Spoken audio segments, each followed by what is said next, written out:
Hey, I'm Shaye Koester-Wanner, and you are listening to Casual Cattle Conversations.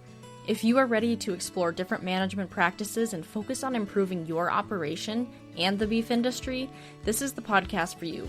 Welcome to the show. I'm so excited you are listening. Welcome back, folks, to another episode. It is Shaye here, and today we are visiting with Dr. David Lalman at Oklahoma State University. He is a professor in their Animal and Food Sciences department and has a heavy emphasis on nutrition and in the cow-calf segment. Now, we are going to be talking about little cows, big cows, moderate-sized cows. Feel a little bit like the Dr. Seuss book there, saying that red fish, blue fish, one fish, two fish. But it's really an insightful conversation where we talk about the efficiency of these different cows and how cow-calf producers can be mindful of their input costs and select for cows that have the appropriate amount of production and are still efficiently utilizing that forage. Now, I do want to remind you that the best way to support this podcast or any other podcast is to give a rating or review on your favorite listening app and share an episode with a friend if you enjoy it. The best way podcasts grow are word of mouth, and the more ratings and reviews we have on those listening apps, that helps Spotify, Apple Podcasts, whatever you're listening on, share it with other people. It helps us pop up faster in those search bars. From all podcasters, I think I'm just going to say thank you in advance to anyone who has and will give us a rating and review. But with that, let's visit with Dr. Lalman. Hey folks, have I told you about my favorite app to manage all of the data for our cow herd? We made the switch to Breeder, and it has saved us hours. From basic inventory management, calving records, treatments, reminders, weights, running reports, and exploring different marketing avenues for your calves, Breeder has you covered. One of the best parts is they also work with multiple supply chains, so they can offer another marketing outlet for your cattle. We can then choose to get carcass data back through the Breeder app. This will help inform our breeding choices for next year and also prove and improve the quality of beef we're ultimately producing. I think Breeder is going to be a game changer for producers like us, and I'm excited for you to check it out. To learn more, head to breeder.co. That's BREEDR.co. And the link is in the show notes. All right, well, we are here with Dr. David Lalman today, and we are going to be talking about cow efficiency. Before we dive into your definition of an ideal cow and a little bit more about what makes her efficient, can you talk a little bit about what your role in the beef industry is today and briefly introduce yourself to those listening? I can do that. So thank you for having me, Shaye. My background, actually I was raised in southeast Kansas on a diversified family farming operation where we raised corn, soybeans, wheat, and milo. Not so much milo grown in that part of the world anymore, interestingly. Because they've changed the corn crop so much. But from there, and we had livestock, we had swine operation and beef cattle operation as well. Went to school at Kansas State University for my undergraduate degree, and then on to Montana State University for a master's, and worked at the beef unit out there as I guess you'd call it a herd manager, for several years while I was working on a master's degree, and then did a PhD program at the University of Missouri in the Fescue Belt while I was working on my PhD. And so in that position there for 5 years, I had an extension appointment, so worked with ranchers or farmers and ranchers around the state of Missouri. And that led to an opportunity here in Oklahoma. And so here I have a split extension and research appointment, and work with farmers and ranchers throughout the state of Oklahoma and kind of the surrounding region. So that's my responsibility. As you know, most of my work is in the cow-calf nutrition and management area. And yes, we have been really focused in recent years on this idea of improving cow efficiency, and others would think of that as perhaps maybe the genetic by environment interaction in a beef cow. So why are you passionate about your area of expertise and helping ranchers? Yeah, so I've always enjoyed working with ranchers and learning from them because there are so many different environments and so many ways to go about doing things, and so many different resources and so on that you just never stop learning, and it's just a lot of fun. And sometimes I have knowledge or skills that they need, and I can help them out in one way or another. For example, one of my recent graduate students, Megan Gross, who helped me revise our beef cattle nutrition software program. And there are farms and ranches all over the country using that beef cattle nutrition evaluation software program. It's getting downloaded to the rate of around 2,500 copies of it a year. And so, that's pretty cool when you can do something, put something together that people, they vote with their feet. They're telling you that it's a useful product by downloading and using it. And so I enjoy, to me, that is rewarding, being able to help people like that. That is very cool, and I'll have to give Megan a little bit of a hard time because I don't think she told me that that's what she was doing down there. Maybe she did and I missed it. But that's one of the many things she did, but she did a great job on that. So diving right into the topic at hand today, cow efficiency, I would like to start this conversation by learning about what in your opinion, what is that ideal cow? What is she doing? What does she look like? My definition of an ideal cow would be one that is resilient, meaning is productive in the best of environments and still productive in the worst of years. Okay, whether that be drought or flood, parasites, whatever. A cow that is really very productive in a given environment. And then, of course, our program is focused on trying to find cows that can be very productive and yet not cost a lot. So my definition of an ideal cow is one that is very productive, lasts a long time, of course has a calf every year, and can do all those things without eating you out of house and home. So can you dive a little bit into what the definition of a productive cow is? Talk a little bit more about that, because that can be a little broad sometimes. Yeah. So for an operation that's focused on harvesting forage and primarily the cow-calf segment, it is going to be critical that they wean a calf every year. And so fertility would be at the top of my productivity measurement criteria.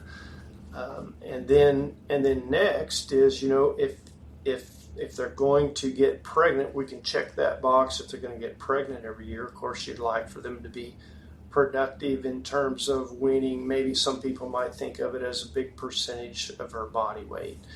But a cow that can give adequate amount of milk, but at the same time maintain her body condition, that is a productive cow. So you touched on it a little bit, but does this ideal cow in your mind relate to the overall profitability of generational ranches? Yeah, so, well, for example, we find cows that, I've got a really cool example, if I'd share it too, if we could show a graph, but we found this last year, Shaye, we found in a set of, I don't remember, about 52 cows in that group, a set of lactating cows, we found one cow that was eating more than expected. Okay, she was a big eater. She consumed 38 pounds of grass hay a day on average. That cow was losing weight on a grass hay and mineral diet, and she was not producing very much milk. Okay, so think about that. She's losing weight, not producing very much milk, and eating a lot. Mm-hmm. That's not a very good combination. There's another cow in the same contemporary group that's consuming substantially less. She's only consuming 32 pounds of hay, as I recall, and she is producing a lot of milk and gaining weight. And so on the other end of the spectrum, there's a cow that is very productive because she is producing a lot of milk. I don't remember if I said she was gaining weight, but she was gaining weight. And if you just isolate those two things, a cow that can produce a lot of milk on nothing but hay and mineral and gain weight at the same time, that's a big deal. I mean, those are the kind of animals that you'd like to have. And then on top of that, of course, you'd like for them not to eat you out of house and home, like eat 45 pounds of hay a day to accomplish weight gain and a lot of milk production. This cow didn't have to do that. She was kind of a moderate forage consumption cow. And so that's how I look at it now. That, of course, conducting our research program, we're one of the few, because of all the intensive labor and work we go to gather all that data, that producers don't get to see. But somebody has to do it in order for us to make progress and find those cattle. But obviously, the cow that can produce a lot of milk, gain weight, meaning maintain her body condition, and not eat a lot, is a cow that's going to be profitable over time, because, well, over a long period of time, if you could create more and more of those, you could reduce or increase your stocking rate on the same land base. Hey folks, if you've been listening to the podcast for a while, you know that I love the Red Angus breed. And if you want to boost your cattle profitability, choose Red Angus. It's celebrated as the beef industry's most favored female. Red Angus registrations have surged by 24% over the past decade. With docile temperaments and environmental resilience, these cattle are not only easy to handle, but thrive in various conditions. Their premium carcass quality and exceptional maternal traits make them a valuable addition to any herd. Elevate your operation today with Red Angus. After you finish this podcast, listen to the Red Angus Remarks podcast to learn why Red Angus is the most favored female. You just talked about these cows that have a high performance and they are efficiently using that forage that is available. So how can cattle producers isolate these females and these genetics within their herds today? Yeah. Well, we haven't gotten to the point yet where we can point to let's say a genetic selection tool to allow them to find those kind of differences in their own herd. But there are some pieces that are available today that should be helpful to them to make progress in that direction. So let me describe another experiment I think is really important and people need to be aware of. But we asked the question: Do dry matter intake EPDs that are available through quite a few of the breed associations now, but those dry matter EPDs are based on growing animals consuming a pretty high quality diet, do they work for a cow? And so we launched off into a series of experiments to try to figure that out. And what we discovered at the end of the day, at 4 of our studies and 3 other studies we found in the literature, was that it appears that those dry matter intake EPDs designed for growing calves on a high quality diet actually seem to work reasonably well for a mature cow consuming a moderate to low quality forage diet. The correlation, the phenotypic correlation is around 0.4 up to about 0.7 in those 7 different studies. But all 7 of those said the same thing. And that was that, that dry matter intake EPD actually can be useful for a cow. So one thing to keep in mind to answer your question, Shaye, what can they do now? If you look at the genetic trend for selection for growth in the beef cattle industry, we are headed north rapidly. Okay, the genetic trend in yearling weight EPD is going up, and if anything, with genomics available now, we'll be able to do that faster and faster and more accurately as time goes by. And so when we calculated the influence of that on cow size, based on USDA cow carcass weights since 1978, if you convert those cow carcass weights to live animal weights, live cow weights, it looks like mature cow size has been increasing at about the rate of just a little bit over 7 pounds per year. And so if we stay on the same trend, and of course, mature cow size and yearling weight growth is highly correlated, as is carcass weight, mature cow size, highly correlated. And so if we continue down that path, in 10 years, our cows will be, on average, about 70 pounds heavier than they are today. Well, the idea that this dry matter intake EPD actually works for a cow now gives you maybe 2 tools to use to control appetite or feed intake in your cow herd. One is the mature cow weight EPD that some of the breeds produce, and the other one is this dry matter intake EPD. And we think you can use those EPDs perhaps in combination to ensure, depending on each ranch's breeding objective, if you really want to work hard at controlling appetite or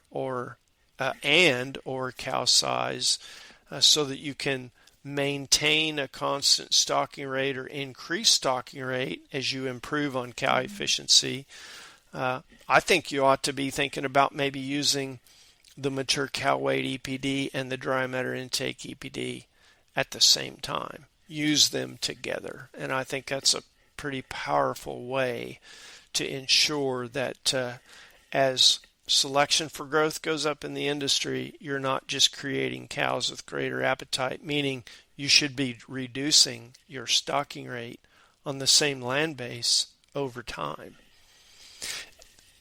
Another comment, Shaye, just kind of add to that a little bit. With that 7-pound increase in mature cow size per year, we calculated that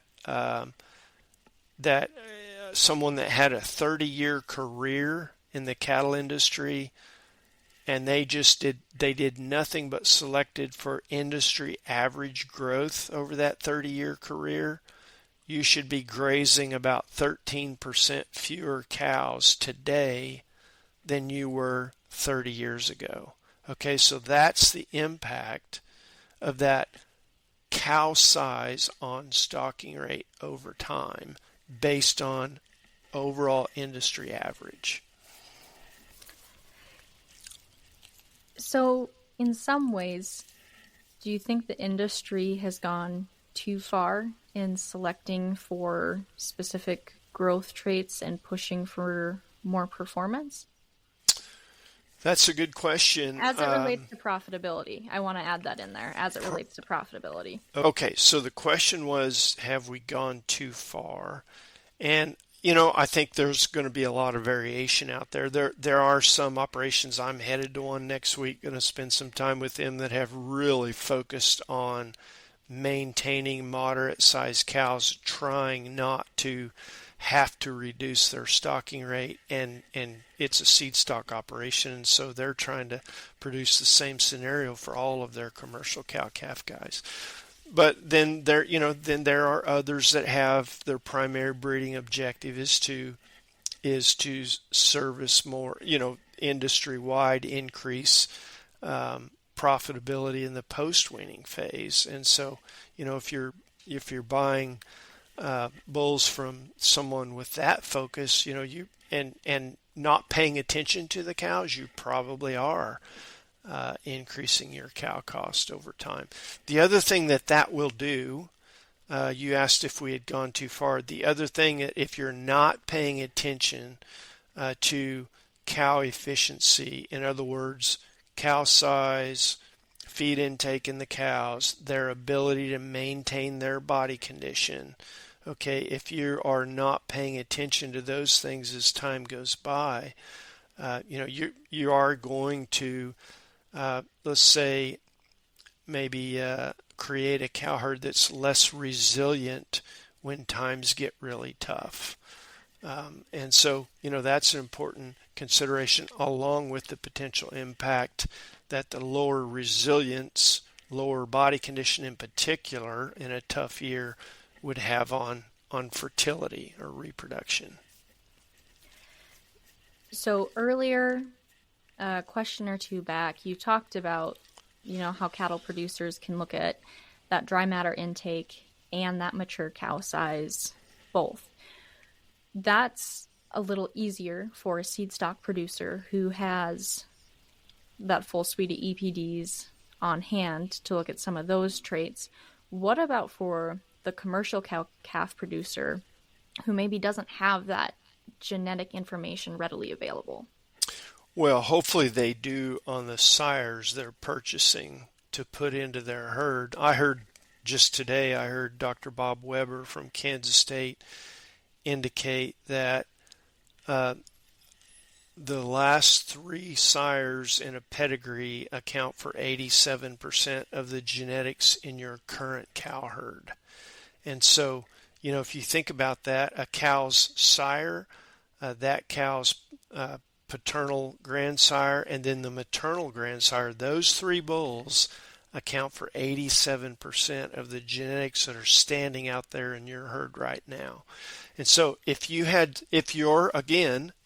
breeding objective is to prioritize moderate cost, not letting costs continue to creep up in your cow herd, or another way to look at it would be what I call forcing you to artificially modify the environment.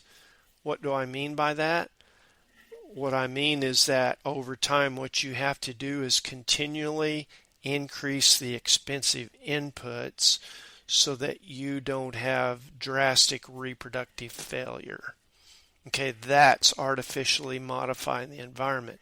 If you're holding your own on the artificial modification or the expensive feed inputs, trying to challenge your cows to make a living without tremendous increase in those expenses, then you're going to need to prioritize feed intake and mature cow weight. But let me give you a real quick example. I downloaded some data on 600, and I used Angus bulls because there's the most data available there, and I only downloaded sires that had a mature cow weight EPD accuracy of 0.5 or higher and a dry matter intake EPD of 0.5 or higher. And then I just drew a vertical line through those bulls to show the average mature cow weight, the breed average mature cow weight, and then a horizontal line to show the breed average dry matter intake EPD. And now what you've got is 4 quadrants on this graph, and in my graph that I'm trying to describe to you, the top left quadrant represents sires that would produce females with below breed average mature cow weight, but above breed average feed intake. Okay, and as I recall, on those large number of bulls I downloaded, there was 3 or 4 of these Angus sires that were proven bulls that produce smaller cows that eat more. Now, why would you do that? Doesn't make a lot of sense, does it? No, it doesn't. No, But the bottom right quadrant of my graph shows sires that would produce females that are bigger body weight size, bigger than breed average, and eat less. Now, there weren't a whole lot of those sires, but if that winds up, being the case, let me ask you this. What's wrong with that? Okay. I'm not sure. If they're a little bigger, but they eat, on breed average standpoint, they sire daughters that don't have to consume a lot of feed. Now, granted, they would have to check all the other boxes too. Mm-hmm. They would have to get bred every year, just like the rest of our efficient cows. They'd have to maintain their body condition. They'd have to have good feed, good docility, on and on. But that's how I think people can use that right now.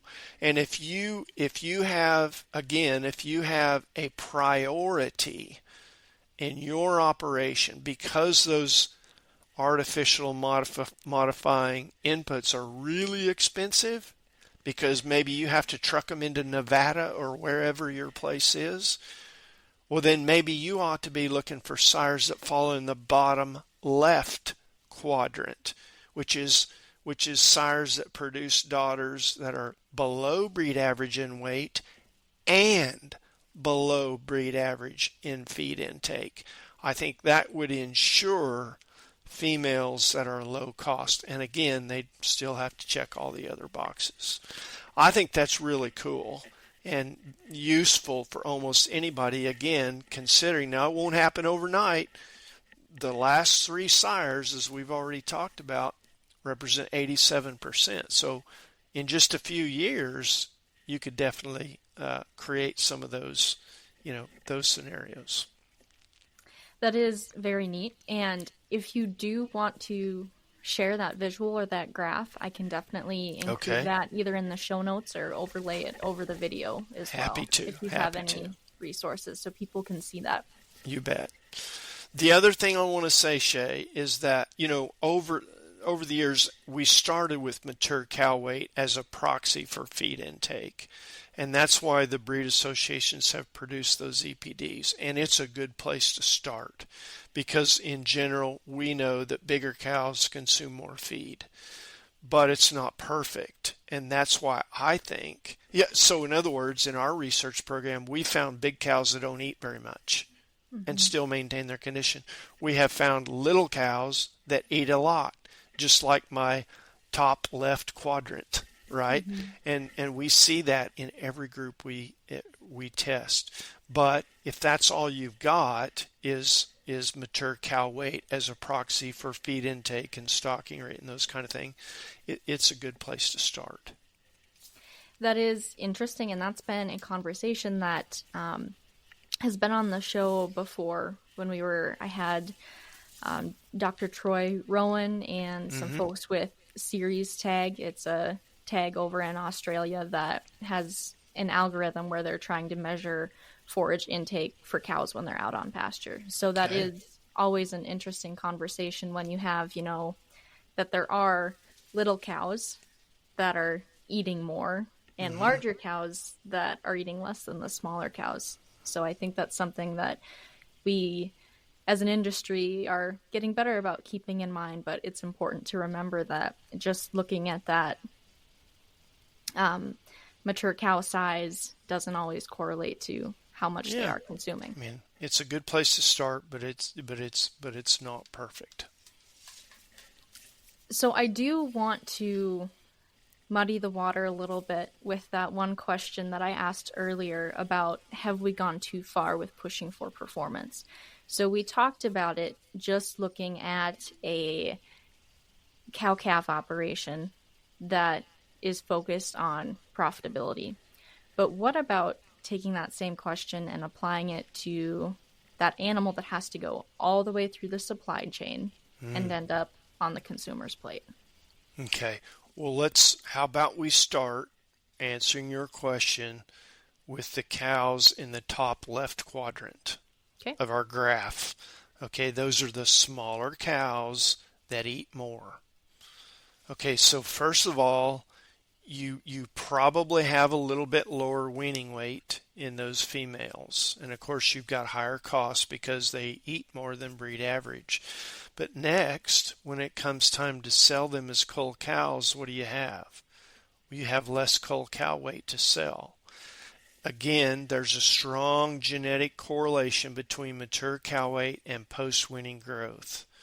And so you would anticipate that the progeny from those cows, unless you implemented a terminal sire breeding program, right, one that's targeted, of course, to post-winning performance, unless you did that, you would anticipate that you would have calves that would not be as productive in the post-winning phase also.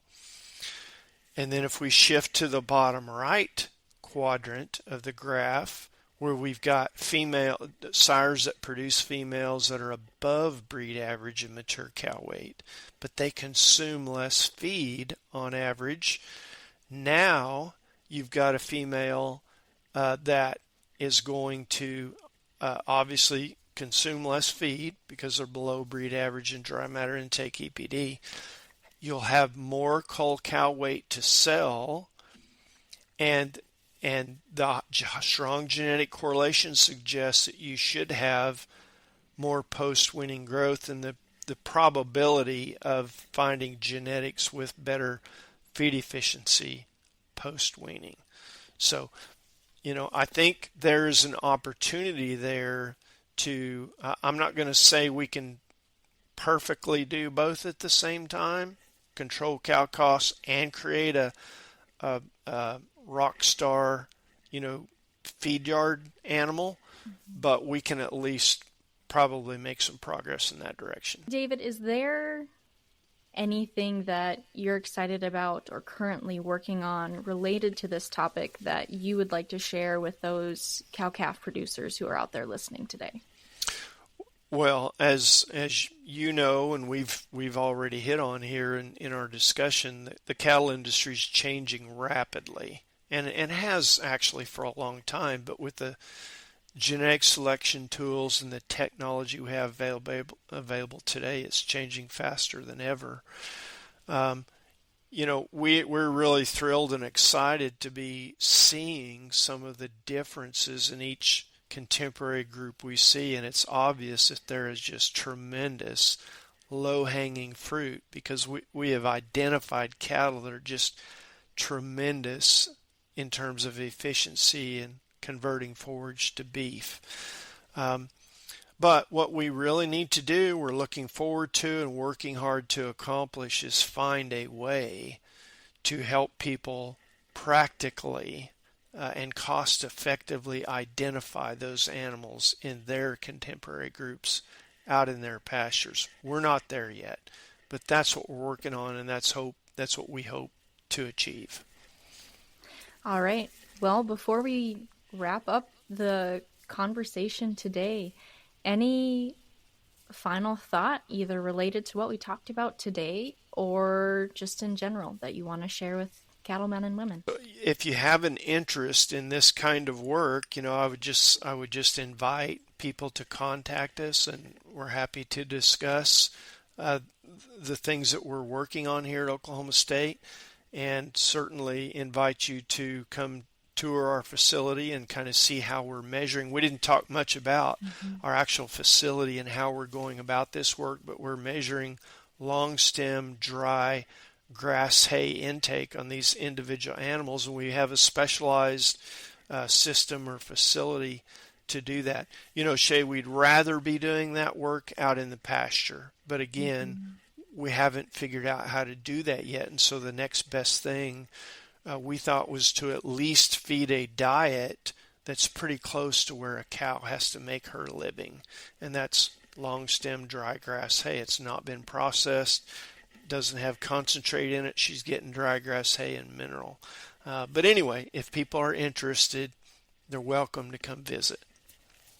Well, absolutely. Thank you for sharing that and putting that invite out to all those listeners. I appreciate you taking time to be on the show today and talk about your expertise and little cows, big cows, and cows in between. Yeah. Thank you. I've enjoyed our conversation. Thanks for inviting me. And that's a wrap on that one, folks. Thanks for tuning in. I appreciate each and every one of you as a listener. Now, if you have any feedback, follow-up questions, or even if you have a topic suggestion, please head to my website or message me on social media and let me know. I love to hear your thoughts. I'd like to hear any topic suggestions. That's the best way to help me produce content that's valuable to you. Have a great day and happy ranching.